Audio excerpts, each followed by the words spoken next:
Përshëndetje të gjithëve të nderuar shikues, ritakojmë sërish së bashku drejt për së drejti në News 24, tashmë me edicionin e zgjeruar të lajmeve, fillimisht ju njoh me titujt kryesor të tij. News 24 zbulon emrin e personit që dyshohet se urdhëroi vrasjen e kryekomisar Artan Cukut. Ai është Fjeraku Bledar Jambelli. 38 vjeçari Jambelli tashmë i shpallur në kërkim ndërkombëtar e vrau komisarin sepse ky i fundit e kishte arrestuar për një vrasje të kryer në 2012. Izet Haxhia vetë dorëzohet në policinë turke. Ish truproja i Sali Berishës që akuzohet për vrasjen e Azem Hajdarit tha se e mori këtë vendim pasi nuk dëshiron të jetojë si njeri pa të dhe të pres arrestimin. Ai gjithashtu theksoi se nuk ka asnjë pritshmëri nga drejtësia shqiptare. Presidenti i Këshillit Evropian Donald Tusk deklaroi sot në Tiranë se pas marrjes së rekomandimit nga Komisioni që Bashkimi Evropian të fillojë negociatat me Shqipërinë, sfida e re është bindja e të gjitha shteteve të Unionit dhe kjo është një rrugë e vështirë. Duke shprehur bindje se Shqipëria i ka të gjitha mundësitë për negociatat me Bashkimin Evropian që të fillojnë së shpejti, presidenti Meta apelon klasën politike të evitojë polemikat e të përqendrohet në përmbushjen e reformave për integrimin evropian të vendit. Oficeri patrullës së përgjithshme të rendit në komisariatin e Fierit, 46 vjeçari Kastriot Fafaj, i dha fund jetës duke u vetë vrarë me armën e shërbimit, po hetohet për zbardhjen e ngjarjes. Pas ndarjes nga jeta të zonjës Liri Belishova, presidenti Meta shpreh vlerësimin e tij për këtë figurë të luftës dhe për gruan që nuk ju nënshtrua kurrë së keqes. Veteranët e luftës shprehen se Enver Hoxha e dënoi atë padrejtësisht. 10 persona humbën jetën dhe 15 të tjerë mbetën të plagosur pasi një furgon u fut mes këmbësorëve në Toronto. Sipas zyrtarëve, incidenti duket i qëllimshëm, por motivi është ende i paqartë.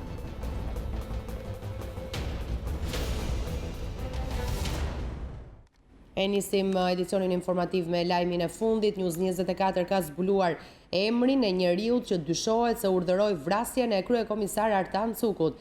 Ai është Fjeraku Bledar Jambelli, 38 vjeçari tashmë i shpallur në kërkim ndërkombëtar, e vrau komisarin sepse ky i fundit e kishte arrestuar për një vrasje të kryer në 2012. Pavarësisht këtij krimi dhe të tjerëve për cilët akuzohet, Bledar Jambelli, që njihet edhe me emrin Ricardo Muho, ja doli të rifitonte lirinë, por nuk e harroi faktin që kryekomisari e vuri atë në pranga. Bledar Jambelli nga Fieri është njeriu i dyshuar si porositës i vrasjes së kryekomisar Artan Cukut. Ai është shpallur në kërkim ndërkombëtar me vendim të gjykatës për krime të rënda, e cila ka caktuar masën e arrestit me burg për të. Kërkimet policore për kapjen e Jambellit deri më tani nuk kanë dhënë asnjë rezultat. Megjithatë, një vit pas krimit të rënd që i ndërpreu jetën në mes ish zyrtarit të lartë të policisë, prokuroria për krime të rënda ka hedhur dritë mbi motivet e ngjarjes. Nga provat e grumbulluara përgjatë muajve, grupi hetimit ka dalë në konkluzionin se ish drejtori i policisë së Vlorës u vra për shkak të detyrës në radhët të uniformave blu. Nga hetimet rezulton se në dhjetor të 2012-s, Artan Cuku e vuri në pranga Fjerakun Jambelli, pas dyshimeve se ishte autori vrasjes së Armando Delajt në shtator të po të njëjtit vit. 38 vjeçari lindur në Mbrostar Ura Fier nuk rezultonte një emër i panjohur për policinë. Ai ishte skeduar më herët si i përfshirë në veprimtari kriminale. Ndaj tij ishte caktuar edhe masa e arrestit me burg për vrasjen e Shpëtim Mukës, Ervin Shehut dhe plagosjen e Ervis Zanajt në nëntor të 2006-s. Ngjarja në fjalë dyshohet se kishte lidhje me një vrasje të ndodhur në Spanjë që u pasua më pas me një zinxhir krimesh të rënda që tronditën Vlorën e Tiranën. Pavarësisht dyshimeve që rëndonin mbi të, Bledar Jambelli ja doli mban të rifitonte lirinë, por me sa duket konfliktin e hapur me kryekomisarin nuk e hodhi pas krave. Sipas hetuesve, ai kontraktoi të dyshuarin Mikel Shallari për ekzekutimin e ish drejtorit të policisë së Vlorës. Hetuesit thonë se Shallarit i dha fillimisht shumën prej 3.000 eurosh, ndërsa pjesën tjetër të pagesës do t'ja bënte kur ai të kishte kryer vrasjen, të cilën e realizoi prillin e vitit të kaluar në derën e pallatit ku banonte kryekomisari në rrugën e Kosovarëve në kryeqytet. Prokuroria është e rezervuar lidhur me prova që implikojnë Jambelli në krimin e rënd. Burime jo zyrtare thonë se pendesa e Mikel Shallarit hodhi dritë mbi ngjarjen. Hetimet për çështjen janë drejt fundit dhe pritet që dosja t'i dorëzohet gjykatës në fund të muajit maj. Në një telefonat nga policia turke ku priste përfundimin e procedurave, Izet Haxhia tha se vendosi të dorëzohet se nuk dëshiron më të risi njeri pa dhe të pres arrestimin. Ai gjithashtu theksoi se nuk ka asnjë pritshmëri nga drejtësia shqiptare. Rreth 3 muaj pas vendimit të gjykatës turke për ekstradimin në Shqipëri, Izet Haxhia, ish truproja i Sali Berishës, vetë dorëzohet në policinë turke.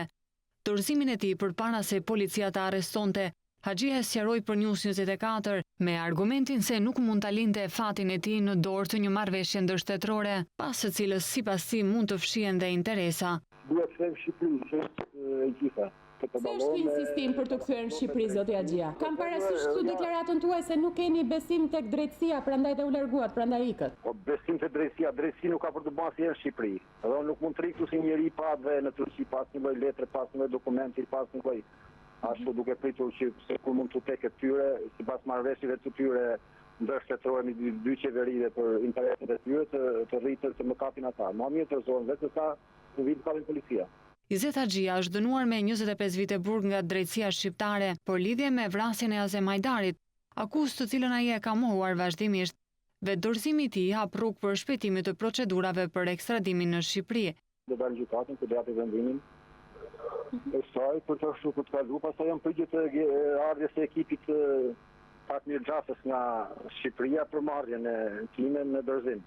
Ai shprehet se edhe pse nuk ka besim tek drejtësia shqiptare, ka vendosur të kthehet në një përballje me të gjithë. Se për mua politika në Shqipëri është e njëjtë. Janë të gjithë njësoj. Çfarë pritshmërish keni? Si do të shkojë? Asnjë pritshmëri nuk kam tani, dhe asnjëherë nga drejtësia që është Shqipëri. Asnjë pritshmëri. Izet Haxhia pas vrasjes së Azem Hajdarit u arratis në drejtim të Turqisë duke përfituar azil. Shteti shqiptar do ta shpallte atë në kërkim ndërkombëtar. Vetëm në shkurt të këtij viti, gjykata turke vulosi ekstradimin drejt Shqipërisë. Për vrasjen e Azem Hajdarit, gjykata ka dënuar me burg përjetë Jaho Mulosmanin. Deputeti i Partisë Demokratike Azem Hajdari u ekzekutua mbrëmjen e 12 shtatorit në vitin 1998, pak metra larg selisë së Partisë Demokratike në Tiranë. Nga breshëritë e plumbave, gjeti vdekjen edhe truproja i tij Besim Cara nga Dibra.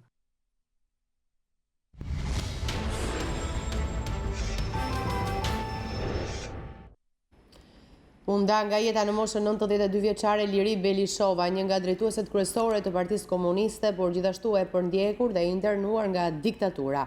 2 vite më parë, në 90 vjetorin e saj të lindjes, Belishova tha se jeta e saj kishte qenë e mjegullt, por u shpreh lumtur që përjetoi lirinë dhe demokracinë. Në këto çaste, në nder të saj zhvillohen homazhe, ndërsa ceremonia e përcjelljes në banesën e fundit do të jetë nesër. Është shuar në moshën 92 vjeçare Liri Belishova, një nga drejtuesit kryesore të Partisë Komuniste, por gjithashtu e përndjekur dhe internuar nga diktatura. Vitet e fundit gjendja e saj shëndetësore ishte rënduar dhe këtë të hënë ajo ndroi jetë. Liri Belishova ishte vetëm 18 vjeçe kur i besuan drejtimin e rinisë antifashiste të Tiranës dhe vetëm një vit më vonë u zgjodh antare e Komiteti Qendror të partisë. Me çlirimin e vendit u ngjit në majën e piramidës së partisë, por në ngjitje sipër përfundoi në giotinën e diktaturës.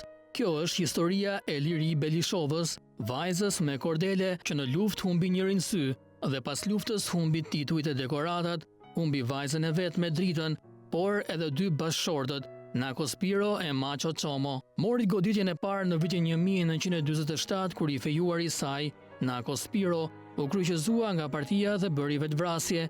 Për këtë shkak Lirinë e larguan nga Tirana dhe e shkarkuan nga të gjitha postet politike. E rehabilituar pas dënimit të Koçi Xoxhës, Belishova u ringjit sërish dhe që nga viti 1949 deri në vitin 1960, ajo ishte zgjedhur antare e byros politike dhe sekretare e Komitetit Qendror.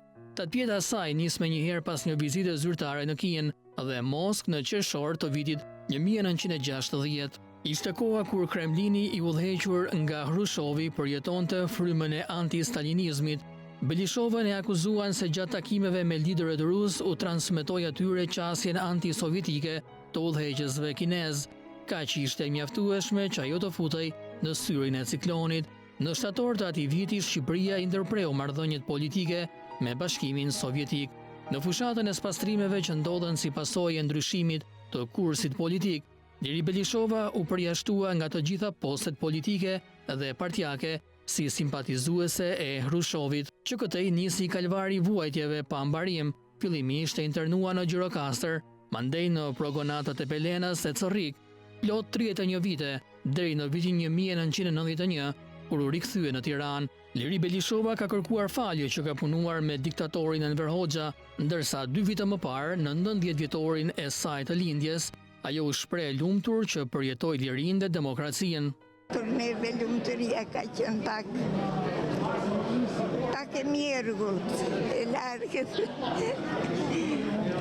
Si do qoftë, gëzime kemi pasur dhe gëzimi kryesor është çlirimi i Shqipërisë dhe çlirimi i Kosovës.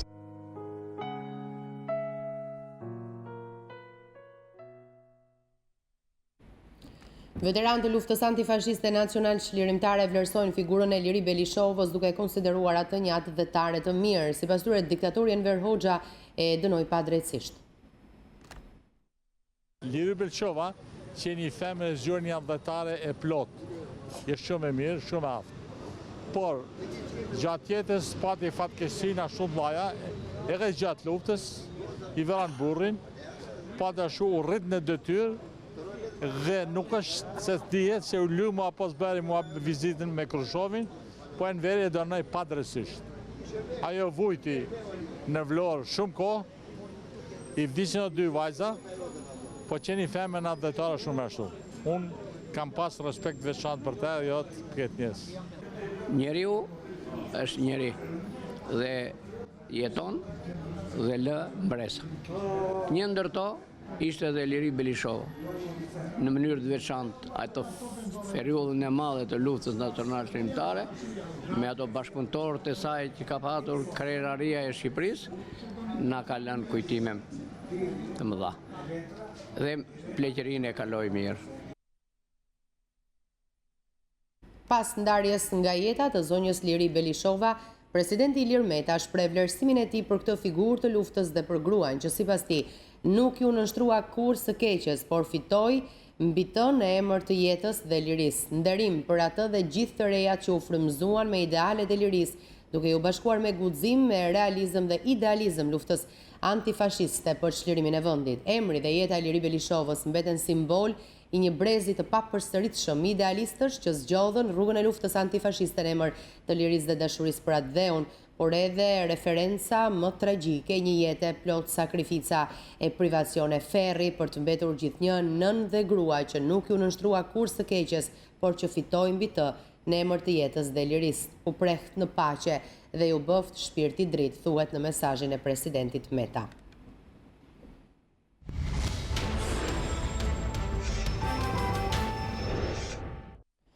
Presidenti i Këshillit Evropian Donald Tusk deklaroi sot në Tiranë se pas marrjes së rekomandimit nga Komisioni që Bashkimi Evropian të fillojë negociatat me Shqipërinë, sfida e re është bindja e të gjitha shteteve të Unionit dhe kjo është një rrugë e vështirë. Ajo çfarë keni bërë, dhe dua të jem shumë i qartë, është e mjaftueshme për të çelur bisedime për antarësim. Nuk ka asnjë dyshim. Nuk është vetëm thelbi i rekomandimit të Komisionit Evropian, por është edhe opinioni im dhe nuk jam i vetëm në këtë. Dhe kjo është ajo çka besoj thellësisht. Një tjetër sfidë do të jetë që të binden të gjithë shtetet anëtare në qershor, shtetet anëtare të BE-s për të nisur negociatat. Jam i vetëdijshëm që ky proces do të ngjajë më shumë një gare me pengesa se sa një autostradë. Por nuk kam dyshim se integrimi i plot mbetet fati ynë i përbashkët. BE-ja dhe Ballkani i perëndimor e kanë vendin së bashku. Duke shprehur bindjen se Shqipëria i ka të gjitha mundësitë për marrjen e vendimit pozitiv për hapjen e negociatave me Bashkimin Evropian, presidenti Ilir Meta apelon klasën politike të evitojë polemikat dhe të përqendrohet në përmbushjen e reformave për integrimin evropian të vendit. Në klimën e ndezur politike, në hapat që do ndjekin procesin e rekomandimit të çeljes së negociatave nga Komisioni Evropian, presidenti Ilir Meta apelon të lihen më njanë polemikat për të përqendruar në thellimin e reformave të 5 prioriteteve kyçe, me qëllim marrjen e një vendimi pozitiv nga Këshilli i Europës. Kreu i shtetit shprehu bindjen se Shqipëria i ka të gjitha mundësitë për të ecur përpara në rrugën e integrimit evropian. Mendoj se në këto momente është shumë e rëndësishme të evitojmë çdo lloj polemike dhe të përqendrohemi tek demonstrimi i rezultateve në ditët, në javët që vinë, sepse besoj që kjo do të ishte rruga më e mirë që ky rekomandim pozitiv i komisionit të kthehet në mënyrë të sigurt në një vendim pozitiv edhe të Këshillit të vendeve anëtare. Deklaratat e presidentit Meta erdhën nga qyteti i Prenjasit, ku mori pjesë në inaugurimin e çertes së qytetit, të rikonstruktuar me fondet e shtetit turk. Deputeti gjerman shpreh skeptik për çeljen e negociatave për Shqipërinë, pasi sipas tij nuk është koha e duhur. Sipas tij, çelja e negociatave është e parakohshme në kushtet kur korrupsioni dhe nivelet e larta të krimit të organizuar janë problem në Shqipëri. Kryetari i Komisionit Parlamentar për çështjet e Bashkimit Evropian Günter Kirschbaum është i mendimit se në fazën në të cilën është Shqipëria, negociatat për pranimin e saj në Bashkimin Evropian janë të parakohshme. Qëndrimin e tij zyrtari CDU-CSU-se ka analizuar në një shkrim për versionin online të Der Tagesspiegel, të cilin e ka postuar edhe në rrjetet sociale, duke e shoqëruar me një foto të Parlamentit shqiptar gjatë seancës ku hodhën miell dhe vezë në drejtim të kryeministrit Edi Rama. Ndërpresim do ta ndjekim pas pak, pasi do të shkojmë live në Partinë Demokratike Australiane në një komunikim me gazetarët. Në një cikull që për të nuk përfundon kurrë. Këtë sistem ka pasur propozim dhe këtë sistem ka implementuar në qeverisja. Edi Rama ka kaluar në fazën tjetër të vjedhjes së Shqipërisë. Pasi zhvati miliona euro nga taksat nëpërmjet taksave nga xhepat e shqiptarëve për të marrë dhe fryrë dërra të kënaqur, që kanë përthithur si shushunja me prokurime të drejtë për drejta, pa garë dhe pa negocim apo me tendera fiktiv. Pikërisht kur Banka Botërore thotë se Shqipëria rrezikohet nga PPP-t e pakërkuara, kur raporti i Departamentit të Shtetit denoncon korrupsionin në niveleve të larta, zbulohen fakte të reja për skemën korruptive të Edi Ramës në këto vite. Sot po ju paraqesim fakte se si Safet Gjici, një prej qindra shërbëtorëve të Edi Ramës, të pangopur, ka përfituar $25.2 milion. $25.2 milion nga barat e taksa paguesve shqiptar. Po si I ka përfituar? Shoqëria Eurogjici Security SHPK zotrohet nga shtetasi Lavdrim Gjici, kushëri I Safet Gjicit. Ndërkohë shoqëria Toni Security SHPK pavarësisht se zotrohet 100% me letra nga shtetasi Nazmi Kurti, nga ekstraktet historike vërtetohet se të dyja shoqëritë zotërohen nga I njëjti person, pra nga Gjici. Këtu është ekstrakti historik I regjistrit tregtar marrë nga QKB-ja, ku tregohet se kompania Eurogjici Security ka për adresë zyrën qendrore të shoqërisë në Tiranë, rruga Adem Jashari, lagja 8, ndërtesa 4, hyrja 10, apartamenti 3, njësia bashkiake numër 5. Këtu është adresa tjetër e shoqërisë Toni Security, ku adresa është Adem Jashari, njësia bashkiake numër 5, lagja 8, hyrja 10, apartamenti 3. Pra të dyja kompanit, pavarësisht se me emra të ndryshëm, kanë të njëjtin vend fizik se ku ushtrojnë aktivitetin, çka tregon që kompanit zotrojnë nga njëjti person. Po përveç aktivitetit dhe adresës fizike të kompanisë, adresa elektronike e kompanisë Toni Security është financa@gmail.com. Është e njëjta adresë që ka edhe kompania e Gjicit. Të dyja kompanit, pavarësisht se me emra të ndryshëm, zotërohen nga I njëjti person. Po ju tregojmë sot vetëm tendrat e fundit, të muajit të fundit, se si në drejtorinë e shërbimit spitalor Kukës konkuron Gjici me Gjicin dhe fiton pa diskutim Gjici. Se si në drejtorinë e shërbimit spitalor Kukës po njësoj konkuron Gjici me Gjicin dhe fiton miliona lek Gjici. Po ju tregojmë po njësoj në gjykatën e rrethit gjyqësor Durrës se si konkuron Gjici me Gjicin dhe pa diskutim që miliona lek shkojnë tek Gjici. Të gjitha këto prodhojnë një shumë prej $25.2 milion, të cilat përdoren për të blerë vota dhe për të intimiduar votuesit gjatë periudhave zgjedhore. Për kontrastim, Kuksiani Safetgjici fiton $25.2 milion, ndërkohë që qytetarët Kuksian që nuk kanë mundësi të paguajnë 10 euro për të kaluar në rrugën e Kombit dhe për të shkuar në shtëpitë e veta, përfundojnë në burg.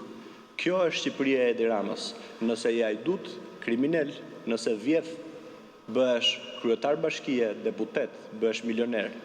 Nëse je hallexhi, zhvatesh dhe nëse proteston për të drejtat e tua, përfundon në burg. Faleminderit. Ky ishte denoncimi i radhës i Partisë Demokratike në adresë të kryeministrit Rama bërë nga zoti Staliani. Bëjmë një shkëputje publicitare, rikthehemi sërish pas pak. Rikthehemi sërish së bashku, vjojmë me të tjera lajme. Një oficer i patrullës së përgjithshme të rendit në komisariatin e Fierit i ka dhënë fund jetës duke u vetë vrarë me armën e shërbimit. 46 vjeçari kastriot Fafa e sapo mbaroi turnin në fut në një nga dhomat që përdoreshin si fjetore pranë komisariatit dhe qelloi veten me armën e shërbimit.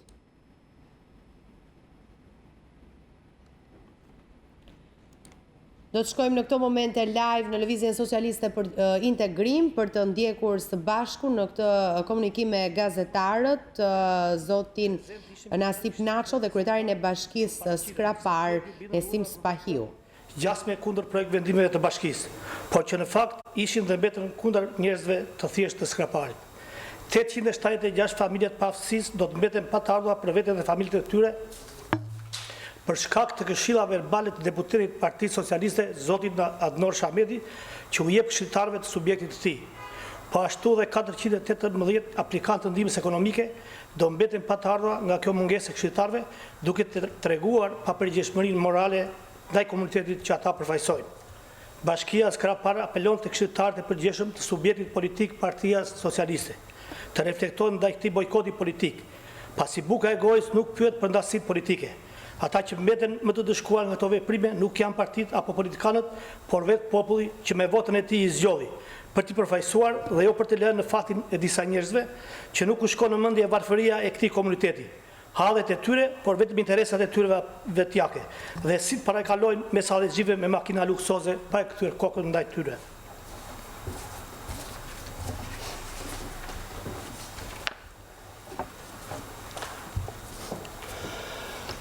Edhe unë si deputeti i zonës së Skraparit, do doja të theksoja jo vetëm mbështetjen ndaj kryetarit të bashkisë Skrapar, por dhe ndaj këshilltarëve të përgjegjshëm, ndaj këshillit bashkiak, si dhe në shenjë solidariteti ndaj gjithë atyre familjarëve të cilëve për shkak të papërgjegjshmërisë politike të këshilltarëve të Partisë Socialiste, të ideuar, dirigjuar nga deputeti Adnor Shameti, të cilët asgjë më shumë po i lënë akoma që të vuajnë dhe të jenë në mjerim të plot. Qeveria e drejtuar nga kryeministri Edi Rama, sikurse e dim gjithë varfërinë që ka pllakosur gjithë vendin, nuk ka asnjë plan zhvillimi për Skraparin, për hapjen e vendeve të reja të punës, për luftën ndaj varfërisë, duke i lënë Skrapalind, por jo vetëm ata, sepse e dim gjithë Shqipërinë, alternativën e vetme vetëm atë të largimit nga Shqipëria. Unë do doja që deputeti i zonës, Adnor Shameti, do të heqë dorë një orë më parë nga veprimet e tij meskine, së bashku me gjithë deputetët e tjerë të qarkut të Beratit, të bëhen zgjidhja e problemit për hallet dhe varfërinë e gjithë qarkut dhe sidomos për atë Skraparit, dhe jo problemi i cili është bërë deputeti Adnor Shameti. Ai duhet të heqë dorë nga presionet se ndihma ekonomike është vetëm dhuratë e tij dhe dhuratë e tij. Ai duhet ta kuptojë se presioni me ndihmën ekonomike dhe kempin nuk do t'i sjellë votat e munguara prej vitesh rilindjes në Skrapar.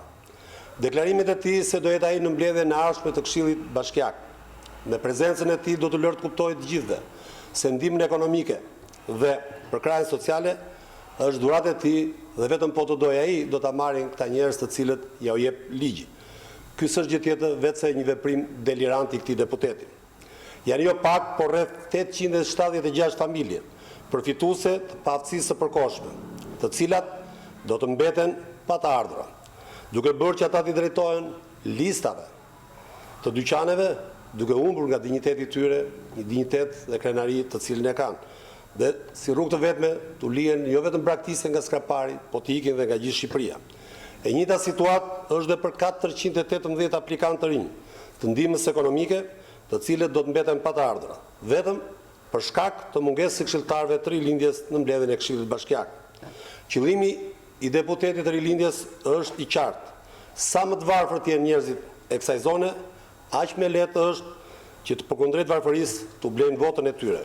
Kjo nuk ka për të ndodhur, pasi skrapalin janë të varfër, por janë krenar dhe nuk mund të shihen dhe të blihen. Koha e ka vërtetuar dhe jo më nga një deputet delirant që koha do ta hedhë në koshin e plerave. Faleminderit. Ishte kjo deklarata për gazetarët nga zoti Nasip Naço dhe po ashtu edhe kryetari i Bashkisë së Skraparit, zoti Nesim Spahiu. Ndërkohë pak më parë po flisnim për një oficer të patrullës së përgjithshme të rendit në komisariatin e Fierit, i cili i ka dhënë fund jetës duke u vetvrarë me armën e shërbimit. Bëhet fjalë për 46 vjeçarin kastriot Fafa, sa po mbaroi turnin ai u fut në një nga dhomat që përdoreshin si fjetore pranë komisariatit dhe qelloi veten me armën e shërbimit. Ishin kolegët ata që dëgjuan të shtënat dhe gjetën trupin e pajet të 46 vjeçarit. Mësohet se Fafa i mbante prej një muaji detyrën e oficerit të patrullës së përgjithshme të rendit, ndërsa më herët ai kishte qenë inspektor në zonën e Semanit, aty ku edhe banonte. Nuk dihet nëse motivi i ngjarjes ka qenë lëvizja nga detyra e mëparshme dhe largimi nga familja, por po hetohet për zbardhjen e plotë të ngjarjes. Zbardhet dëshmia e 38 vjeçarit Ervin Memo, i cili i shpëtoi atentatit me eksploziv 2 ditë më parë në Fier. Memo deklaroi përpara hetuesve se ka vetëm konflikte pronësie, por nuk mund të bëjë përgjegjës askënd për vendosjen e tritolit në makinën e tij. Nuk kam asnjë lloj konflikti tjetër veç konflikteve për pronat, kështu ka deklaruar para hetuesve 38 vjeçari Ervin Memo, i cili i shpëtoi mrekullisht shpërthimit të eksplozivit të vendosur në automjetin e tij tip Benz mbrëmjen e së shtunës. Mësohet se 38 vjeçari është shprehur para hetuesve se nuk di këtë etiketoj si përgjegjës për ngjarjen, pasi sipas tij konfliktet e pronësisë nuk kishin qenë aq të ashpra saqë të dyshonte se dikush mund ta vriste. Mësohet se 38 vjeçari përdorte kryesisht automjete të tjera për të lëvizur, ndërsa makinën e tij tip Benz e linte të parkuar para shtëpisë së tij, aty ku ndodhi ngjarja e rënd. Ai ka rrëfyer se shpërthimi ndodhi menjëherë sapo e kishte ndezur makinën. Hetuesit kanë sekuestruar pamjet e kamerave të sigurisë të disa subjekteve private që ndodhen pranë vendit të ngjarjes dhe po punojnë për identifikimin e autorëve. Ndërkohë mësohet se po merren në pyetje të gjithë personat që dyshohet se kanë pasur konflikte pronësie me 38 vjeçarin Memo, emrat e të cilëve nuk bëhen të ditur për arsye të sekretit hetimor. Familja e 38 vjeçarit ka trashëguar troje në qytetin e Fierit, pranë Unazës së Re, ku është ndërtuar dhe një pallat që është në proces legalizimi. Ndërkohë mësohet gjithashtu se familja Memo pretendonte pronësinë e disa sipërfaqeve toke dhe për këtë gjë ka qenë palë në procese gjyqësore. Një muaj më parë, familje Smajli në fshatin e thellë të Berishës ju vdiq vajza, ndërsa sot frika më e madhe për prindrit është fati i 3 fëmijëve të tjerë, një prej të cilëve vijon të jetë në qendrën spitalore universitare Nën Tereza me pneumoni. Mes kushteve të vështira ekonomike, dhimbjes për humbjen e së-bijës, Lin Smajli shpreson që të shpëtojë të ardhmen e 3 fëmijëve, të cilët nëse do të qëndrojnë ende në ato kushte i pret një ardhme tjetër. Familja Smajli në fshatin Berish, e cila një muaj më parë humbi vajzën, ndërsa 3 fëmijët e tjerë të sëmurën do dërguar në QSUT, ende nuk e ka rimar vetën nga ajo çfarë ndodhi, teksa kryefamiljari Lind Smajli vijon ta konsideroi vdekjen e të bijes një neglizhencë të shkaktuar nga njerëzit që shteti paguan në këtë zonë për të ofruar shërbim mjekësor. Mu miku vajza, unë e di 90% të shpirti, se po t'ishte konë të spitalet dhe t'ishte gjallë sot. Ajo vdekja nuk gjallët. Po të pak të ndvini herë në mujta, herë në javta, herë në vjeta, infermierja, mjekua, të merët dikush me ne e mërmurët. Banesa ku jeton familja Hallëshum është një kushëriri të Linit, ndërsa çdo gjë aty është si në kohët e lashta.